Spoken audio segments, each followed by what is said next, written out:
The application of science to social organization as a whole is the next step in our evolution. Furthermore, to fully utilize the scientific method, we will need physical tools that can make our material needs possible. These material tools come in the form of technology. From a simple hammer to a high-tech, fully automated production plant, technological invention continues to ease production methods while also consistently making what was once deemed impossible, possible. The history of technology has shown tremendous accelerating development. Coupled with the scientific method of thought, the technological tools currently at our disposal have the ability to dramatically change humanity in ways most would find too fantastic to be true. For instance, if you showed a cell phone to a man from the 12th century, he would probably be shocked beyond comprehension at the magical instrument. Science and technology has continued to defy prior assumptions of possibility and will continue to do so. It can safely be assumed that whatever the future holds, from a technological standpoint, it will likely seem impossible and ridiculous from the standpoint of today's understandings and methods. Now, coming back to our larger point, the three attributes of personal and social evolution are thus our goals, the method of thought, and the tools to get it done. We define our goals based on what we value. We utilize the scientific method to solve problems and create hypotheses, and we harness technology to make the goal a reality. Part 3. A resource-based economy. In this section, we are going to address the Venus Project and its advocation of a new social system called a resource-based economy. We will describe its basis in regard to industry and labor, specifically discussing the role of technology and automation, while isolating the 5 most important steps to achieving the most efficient and effective production methods possible. Then we will address the role of so-called government in this new system, explaining the arcane nature of the institution as it exists today, and how, through the use of advanced decision-making methods, we will be able to remove the dangerous subjectivity and self-interest currently at work, and rather, we will arrive at decisions based on the scientific method with the use of computer technology. A resource-based economy utilizes existing resources rather than commerce. All goods and services are available without the use of currency, credit, barter, or any other form of debt or servitude.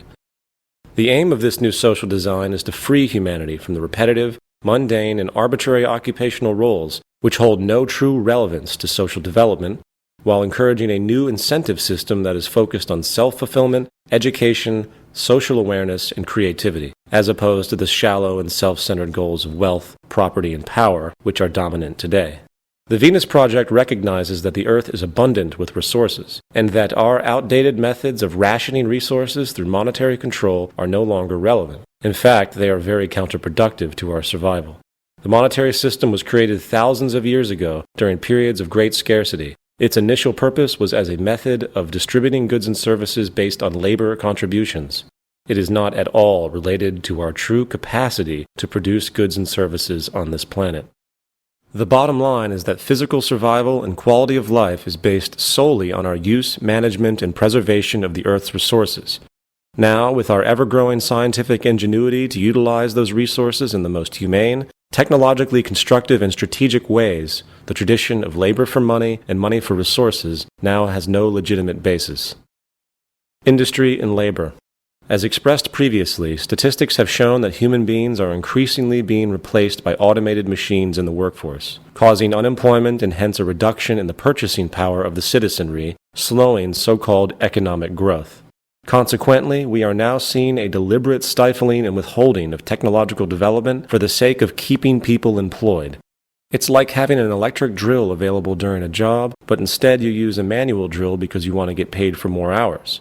It is nothing but absurd and irresponsible to slow and ignore technological development in order to preserve an outdated social system. We need a social design that focuses on maximizing our technological abilities for the sake of freeing humanity from drudgery and increasing productivity to its highest potential. Anything less is really unacceptable. Now, for the sake of argument, let's completely forget about our current monetary-based social system and take a fresh look at modern industrial production methods as would be implemented in a resource-based economy. The question to consider is, how do we design a production system that maximizes high-quality output, reduces waste, considers the dynamic equilibrium of the Earth, and reduces repetitive and mechanical human labor? Based on the scientific method, here's how the logical reasoning for industrial production methods would unfold. Step 1. Survey the planetary resources. Step 2. Decide on what needs to be produced, oriented by priority ranging from bare necessities, such as food, water, shelter, to utility-based production items, such as raw materials, automation machines, and technological development, to production items used for non-utility-based purposes, such as entertainment media, radios, musical instruments, etc. Step 3. Optimization of production methods while maximizing the product's lifespan. Step 4. Distribution methods for human access. Step 5. Optimized recycling of the products that become outdated or inoperable. Step 1. Survey the planetary resources. As denoted before, it is critical that we know what we have on this planet, for that translates into what the possibilities are. With this information, industrial production is always adjusted to compensate for any emerging scarcity, along with the most mathematically appropriate raw material distribution based on availability and most relevant application. Any scarce resource is thus immediately addressed by seeking alternatives and substitutions.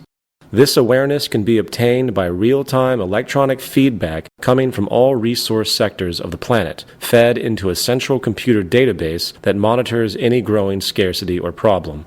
This idea of resource monitoring is not at all far-fetched, even if it might sound complex. This point will be addressed more so a little later in this presentation. Step 2. Decide on what production is required. What do we need? This is a very powerful question, for, besides the obvious food, water, and shelter, most people today have no idea what they really want or need, for they have never been informed as to the true state of technology. What we think we need is directly a result of the state of technological development. Someone who has dust in his or her home might think, I need a vacuum cleaner. Are they sure? Perhaps what they actually need is a household pressure system that does not enable dust to enter or is equipped with electrostatic air filters that eliminate what dust there is. If we think very critically about what we think we need in a material sense, we can begin to see that needs are always in transition. Science and technology are barometers of utilitarian human need, and therefore all products made should be as advanced as that period of time makes possible. Our current monetary system, which generates wasteful, outdated products constantly just to keep the companies and economy going, does not have the ability or the desire to produce the most advanced tools for our use. This is because the majority of the products produced today would not exist if society focused on what would best serve the needs of society itself. Step 3. Optimization of production methods, maximizing product lifespan. If I was going to build myself a desk, I would try to make sure that desk would last as long as possible. That makes sense, right? If the desk breaks, that means I would have to build another one at the cost of more labor. It would seem logical that everything produced in society would have the longest possible lifespan that is technically possible. Sadly, the exact opposite occurs in our current system. For, as previously discussed, the monetary system thrives on multiplicity and planned obsolescence. Without it, the whole economy would collapse. In a saner world, we would make things that last. The optimization of production methods is about using the most powerful materials and methods while outputting the most long-lasting and effective products. Furthermore, human labor is not only currently being replaced by machines because it is more cost-effective in the profit system, machine labor is actually much better than human labor, and output statistics have shown this continually. This, of course, should be of no surprise. For a machine does not get tired, and it is always more accurate and consistent than a human mechanically.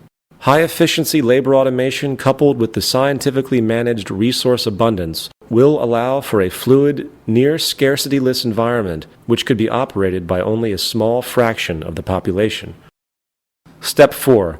Distribution methods for human access. Distribution methods would also depend on the state of technology. For instance, production could theoretically become so streamlined that a product is only created when the request is actually made. Regardless, warehouse-like distribution centers, along with automated delivery, would be the most simplistic way for now. Also, since there is no money used in this system,